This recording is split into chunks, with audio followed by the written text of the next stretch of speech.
안녕하세요. 발라드, R&B, 밴드, 댄스, 힙합, CCM 음악을 제작하는 프로듀서 레이블 그룹 LUCY 루시입니다. 프랑스어로 빛이라는 뜻을 지니고 있습니다. 마음이 힘든 자들에게는 우울하고 다소 슬픈 음악으로 함께 마음을 동조해주며 공감을 통해 위로를 해주고, 마음이 기쁜 자들에게는 신나고 밝은 음악으로 또한 공감을 통해 기쁨을 주고 싶어요. 한마디로 많은 분들에게 심적으로 빛이 되는 음악을 만들고 싶어서 이 단어를 선택하게 되었습니다. 최근 신경을 좀 쓰게 될 일이 여러 개 있어서 그런지 공황장애가 와서 6개월 정도 공황장애 우울증 약을 복용하며 휴식을 취하고 있습니다. 다행히 약을 복용하며 의사 선생님과의 상담을 통해 이 계기를 비롯해 감사하게도 마음을 좀 살필 수 있는 기회가 되었어요. 현재는 많이 회복되었습니다. 음악을 제작하는 일을 본격적으로 시작하게 된 것은 2016년도 20살 무렵이었습니다. 사실 이전부터 악기를 배우고 다루는 것을 좋아해서 음악적으로 다소 흥미는 있었어요. 피아노, 초등학교 1학년인 8살 때부터 클래식과 반주법 배우기 시작. 통기타, 초등학교 6학년인 13살 때부터 배우기 시작. 일렉기타, 중학교 2학년인 15살 때부터 배우기 시작. 베이스기타, 중학교 2학년인 15살 때부터 배우기 시작. 드럼, 중학교 2학년인 15살 때부터 배우기 시작. 악기를 배우다 보면 기존의 명곡이나 인기곡의 악보를 보며 똑같이 따라하는 카피라는 기법을 통해 기본적인 테크닉, 즉 기술을 익히게 되잖아요. 물론 글쓰기나 그림, 그리고 음악이나 스포츠도 그렇고 이전에 전설이라 불리는 분들의 기술을 익혀 자기 것으로 만드는 것처럼요. 물론 다른 분야의 학문이나 자격증을 취득하게 될 때에도 마찬가지로 기출문제나 기존의 공식들을 위주로 카피하며 배우듯이요. 어느 날부터인지 악기를 다룰 때마다 항상 이런 생각을 하곤 했어요. 이 부분은 이런 주법도 괜찮지만 저런 주법도 괜찮을 것 같은데 하면서 말이에요. 생각에 그치지 않고 같은 음악이지만 여러 가지 버전으로 제 스타일에 맞게 바꾸어 연주하는 습관이 생겼던 것 같아요. 그러다 보니 가사도 음절수에 맞게 다른 단어로 바꾸어보고, 멜로디도 상승하는 멜로디면 하강하는 멜로디로 바꾸어보고, 좀 빠른 곡이면 약간 느린 곡으로 바꾸기도 해보고, 악기의 구성도 바꾸어보고, 그러다 보니 저도 모르는 사이 자연스럽게 작사, 작곡, 편곡을 하고 있더라고요. 음악은 솔직하잖아요. 감정에 있어서요. 기쁨, 슬픔, 희노애락의 감정에 있어서 사실대로 솔직하게 감정을 표현하는 게 살아가는 데 있어서 몇 안 되는데, 음악에 있어서는 이 모든 게 가능해서 좋아요. 사회생활을 하다 보면 싫어도 좋은 척, 심지어는 좋아도 싫은 척 해야 하는 경우가 꽤 많잖아요. 아무래도 2016년도 20살 무렵에는 학생이라 돈이 없잖아요. 실질적으로 작업실을 대여하거나 공간을 마련할 수가 없었어요.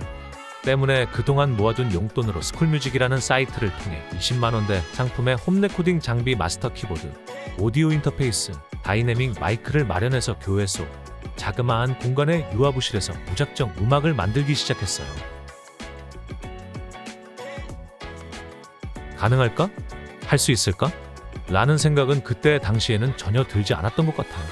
더닝크루거 효과라는 말이 있잖아요. 무지하면 용감하다. 그때 당시에는 마스터 키보드를 누를 때마다 피아노 소리도 나고 기타 소리도, 그리고 드럼 소리도 나고, 심지어 이 악기들을 쌓아 올릴 수 있다는 것 자체가, 그리고 소리가 나는 그 자체만으로 신기했기 때문에 힘들다는 느낌보다는 신선하고 재미있었어요. 매일 오전 9시쯤 교회를 가서 오후 6시까지 교회 유아부실 자그마한 공간에서 음악을 했어요. 컵라면이나 김밥, 때로는 밥버거를 먹으면서요. 열심히 다양한 사운드와 편곡으로 음악을 만들었어요. 그때 당시에 만든 곡이 USB에 200여 곡 정도가 있더라고요. 지금 그렇게 작업해야 한다면 못할 것 같다는 생각도 들긴 해요. 열정이 아주 넘쳤죠.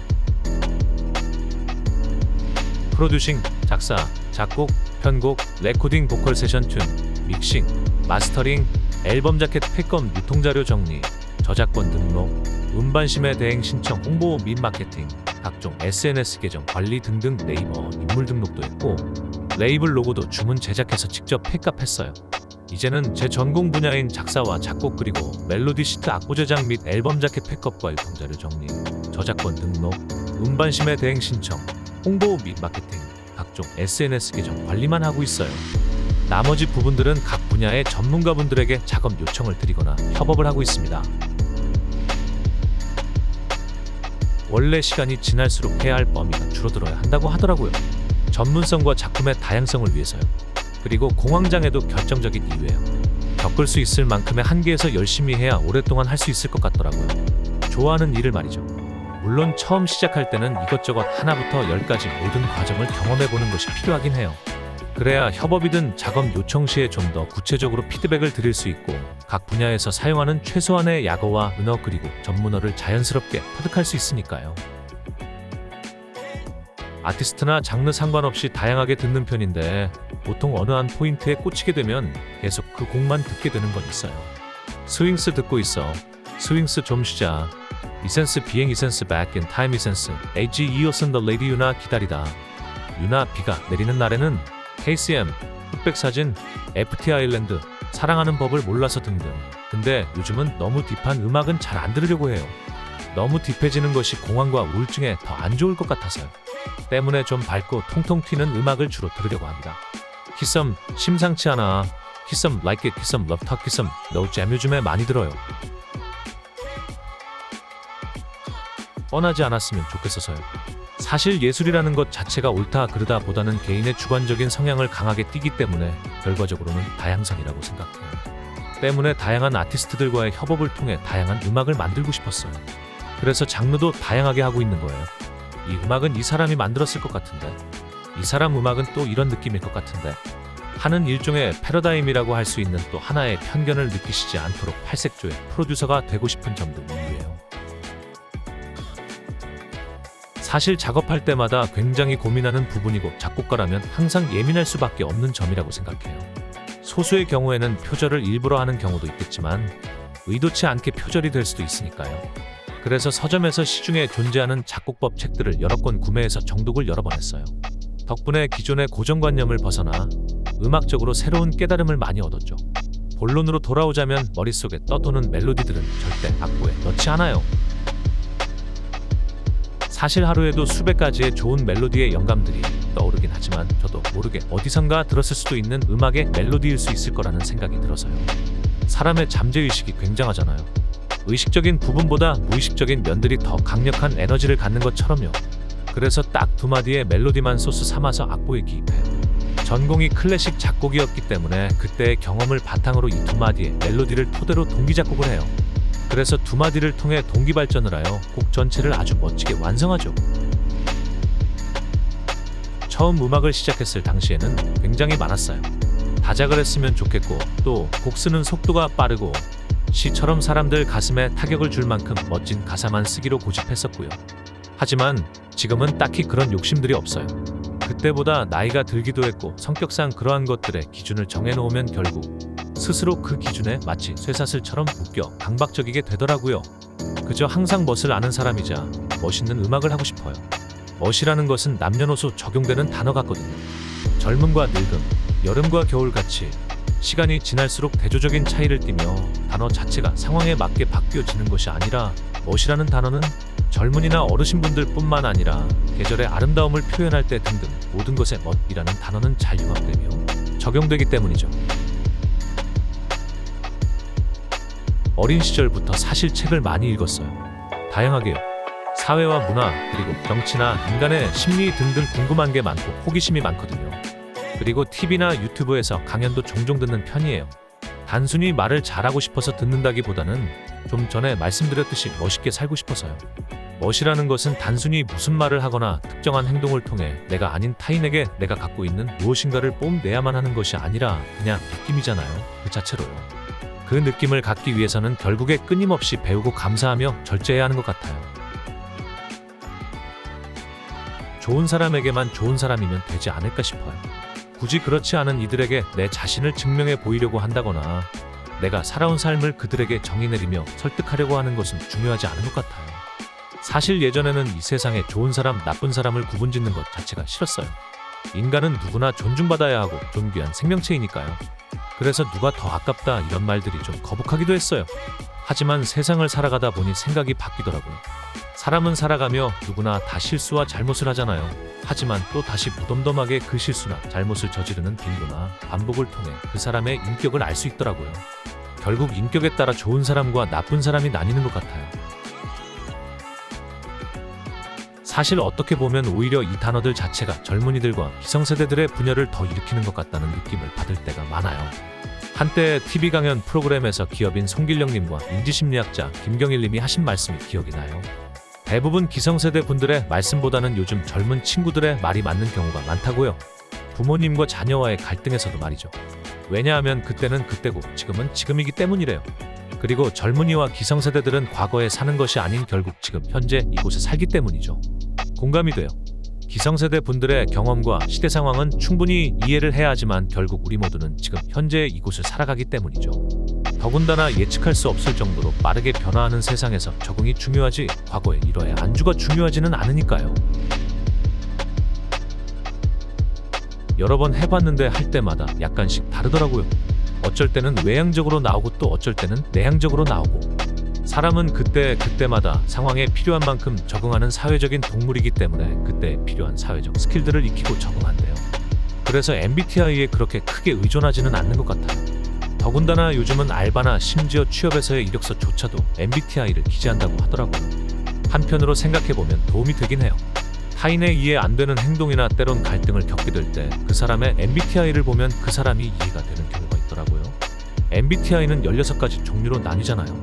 그 말은 결국 이 세상에는 정말 다양한 사람이 있다는 것을 뜻하고요. 나와 타인은 다르다는 것을 인지만 해도 저 사람이 이상한 거야 라는 쉬운 판단을 내리는 것이 아닌 다르다는 것을 이해할 수 있게 되는 것 같아서 이 점은 MBTI가 나와 타인의 참 좋은 중재자 역할을 해주는 것 같긴 해요.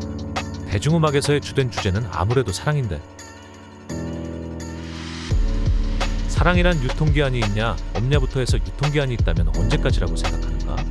라는 질문들이 참 많이 나오더라고요. 사실 사랑을 유통기한으로 표현하고 제한 짓는 것 자체가 의미 없는 것 같아요. 제가 생각하는 사랑이란 그것이 설렘이든 작은 고마움에서 시작된 관심이든 저마다 각각 시작의 계기는 다 달라도 끝은 같아야 한다고 생각하거든요.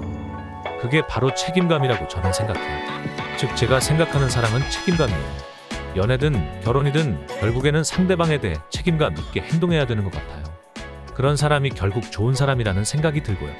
부모가 자식을 사랑하는데 단순히 어떠한 사건으로 인해 그것이 시험 성적이든 아니면 크고 작은 일탈이든 혹은 어떠한 이유에서라도 자식에 대한 양육의 책임을 져버리고 부모와 자식의 관계를 끊거나 지원을 저버린다고 생각해보세요.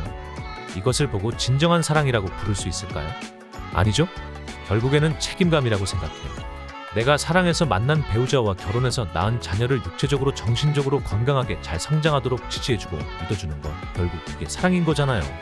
사실 사람의 감정은 시도 때도 없이 흔들리고 변하기 때문에 오죽하면 반품 요청 이후에 단순 변심이라는 선택지가 있는 것처럼 사람의 마음은 하루에도 몇 번이나 변하는데 사랑이라는 감정도 때로는 식기도 하고 사소한 오해나 다툼으로 미움의 감정으로 변화될 때도 있잖아요. 그러니까 헤어지고 데이트 폭력도 하고 가정 폭력도 하고 외도도 하고 등등. 그런데 이러한 행위를 범한다고 하는 것이 겉바 사랑에는 유통기한이 있는 거잖아요. 라는 주관적인 질문지를 던질 수밖에 없는 이유가 아니라 그 사람의 본래의 타고난 기질이자 성숙하지 못한 사람이라고 생각해요. 책임감이 있는 사람이 그냥 내 멋대로 쉽게 헤어지고 데이트 폭력도 하고 가정 폭력도 하고 외도를 할까요? 아니죠? 그리고 이러한 행동을 하지 않아야 그것이 비로소 책임감 있는 사람이고 이게 바로 진정한 사랑이 아닐까요? 악상이 떠올랐어. 이 두 가지가 항상 공존하는 것 같아요. 그리고 저에게 음악은 일터이자 쉼터예요. 이상한 사람들 많더라고요. 알바생 뽑는 사장들의 일화 들어보면 세상에 저런 사람도 있어 했는데 있더라고요. 알바 뽑아줬는데 당일에 파토 내고 안 오는 사람, 이유 없이 잠수 타는 사람, 연락을 못하게 차단하는 사람, 하루 일하고 그만두는 사람, 말없이 안 나오고 연락 끊고 그만두는 사람, 알바 장소에 친구나 애인 데려오는 사람. 이런 사람 다 겪어본 것 같아요. 온다고 해놓고 안 오는 사람, 잠수 타는 사람, 딱 봐도 핑계 같은 거짓말로 당일날 거절하고 차단하는 사람 등등. 심지어는 비전공생이든 전공생이든 터무니없는 금액의 페이를 요구하는 사람도 많이 봤어요. 포트폴리오가 있는 사람도 아니었고 그렇다고 디지털 싱글 음원 하나라도 낸 경우도 아닌데 100만원 단위의 금액을 페이로 줄 수 있는지 사전 미팅 때 물어보더라고요. 속으로 많이 당황했죠.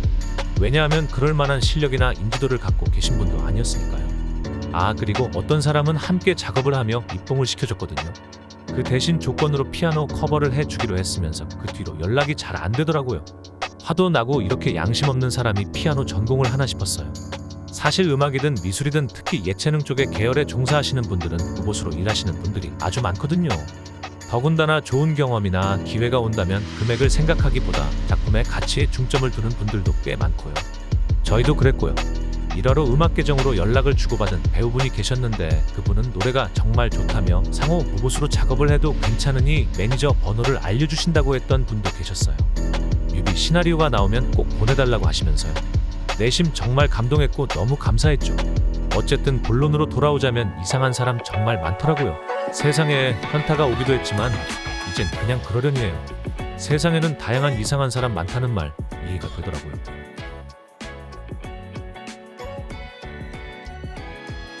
오랜 친구의 이야기를 들려드리고 싶은데 그 친구는 음악에 열정이 있다고 매번 SNS에 대놓고 많은 사람들에게 표현을 선포하며 심지어 제게 음악을 함께 하자고 연락이 왔었어요. 하지만 그 다짐은 매번 여러 번 반복이 되고 고작 3달도 채 못 간 채 매번 똑같은 번복만 일삼더라고요. 한마디로 그 친구는 자신의 이익이 있어 필요할 때에만 저를 찾았어요. 마치 소시오패스처럼 말이죠. 심지어 본인이 업으로 삼고 싶은 음악의 시세와 공급, 더불어 입봉시 몸값도 모르더라고요. 적어도 생활이 가능할 정도가 되려면 어느 정도를 최소한 벌어야 하고 대략 음원을 발매했을 때 스트리밍과 다운로드의 일회당 수익은 정확히 어떻게 어떤 식으로 배당이 되는지 정확히 알아야 할 텐데 말이죠. 그 친구가 하고 싶은 게 음악과 음향이든 그것보다 더 중요한 건 먼저 이기적인 마음부터 버려야 할 텐데 말이죠. 사실 음악을 할 때 가장 힘든 점은 이러한 사람들을 대할 때예요. 막상 이렇게 말을 하니 직설적이고 너무하다는 생각이 들 수도 있지만 그만큼 음악을 많이 생각하고 아끼거든요. 음원 수익과 저작권 수익 분배에 대한 경우도 사실 우리나라는 처참하죠. 스트리밍 1회당 0.4에서 4원 정도 배분되니까요. 우리나라에서 가장 싼 가격을 띠는 것이 무엇이냐 묻는 질문에 많은 사람들이 껌이라고 답하더라고요. 사실 껌보다 더 헐값으로 매겨지는 것이 음악인데 말이죠. 자기 객관화로 오행시 해도 돼요. 하고 싶은 말을 딱 오행시로 간략히 설명할 수 있을 것 같아서요. 자, 자신의 위치와 역량의 범주를 먼저 파악하라. 기술과 예술의 경계선을 바라보지 못하는 이. 객원이 주인을 평판하는 우를 범하는 이가 많다. 관계의 지속성은 바로 본인의 정도를 아는 것부터 시작. 화를 표출. 이전에 본인의 위치를 객관화 후 판단을 해라. 꼰대는 본인이 살아온 시대를 바탕으로 현 시대를 평가한다. 대인배는 본인이 살아가고 있는 현재를 바탕으로 현 시대를 살아간다. 10명이 모이면 그중 3명은 나를 싫어한답니다. 등급으로 나뉘어지는 세상입니다. 감정과 생각, 그리고 성적과 외모자, 자신을 끊임없이 개발해야 하는 세상. 존재의 가치가 아닌 상품성의 가치만 보고 감동이 아닌 감각만을 원하는 시대. 자, 자신과 좋은 친구가 되어야 합니다. 신뢰가 가는 사람은 내 자신뿐일 수도 있습니다. 감사해야 내 자신과 좋은 관계의 시작이 됩니다. 프로, 당장의 수익이 아닌 과정을 통한 결과에 영향력에 집중. 아마추어, 당장의 수익을 선택 기회, 당장의 수익의 분별력이 없음. 행동을 통한 영향력의 가치에 대한 안목이 없음. 진정한 성장이 아닌 몇 분을 위해 항상 그 자리에서 제자리 걸음. 상관이 없다고 봐요. 일단 유명해져라. 그러면 네가 똥을 싸도 박수를 쳐줄 거다 라는 말이 있잖아요. 그만큼 유명해지면 그 사람이 어떤 말과 행동을 하든 별다른 의심 없이 신뢰를 하게 되고 일종의 후광효과처럼요.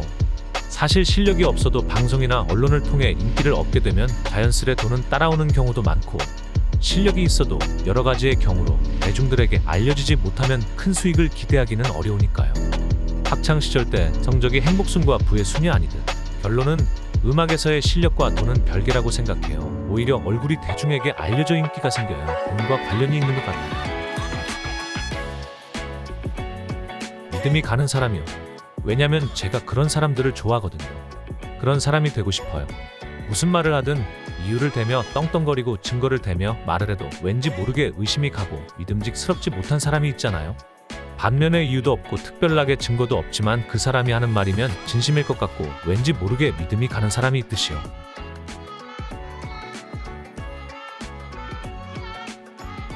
과정이 즐거운 일을 하면 결과는 일부가 됩니다. 과정이 즐겁지 않으면 결과는 전부가 되어버립니다. 그리고 자신이 하고 싶은 것이 있다면 해봤으면 좋겠어요.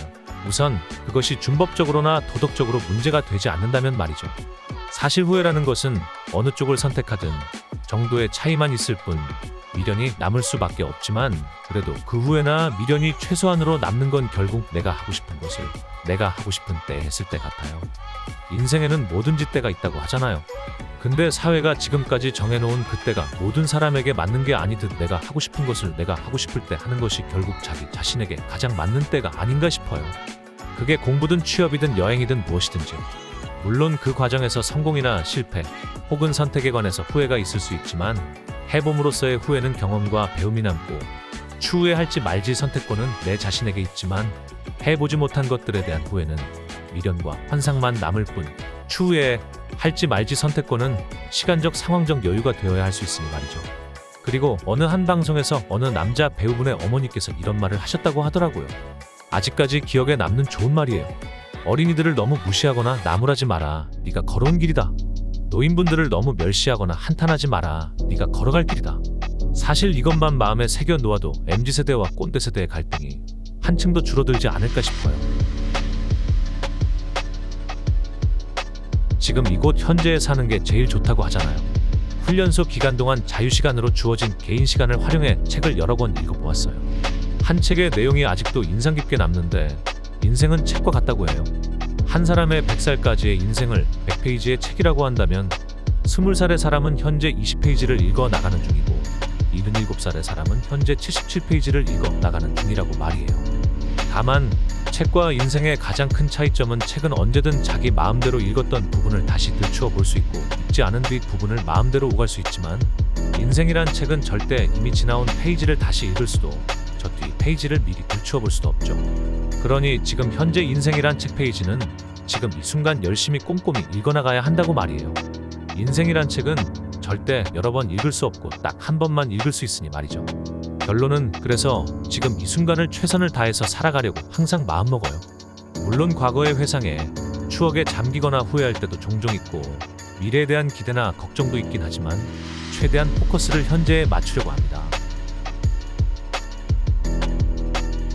자존감 높이는 방법들은 사실 여러 강연이나 책들을 통해서 많은 분들이 접해보셨을 거예요. 즉 머리로는 누구나 알고 상식적인 이야기죠. 어쩌면. 하지만 자존감이란 자전거 타는 것과 같다는 말이 있잖아요. 변동이 있다는 거죠.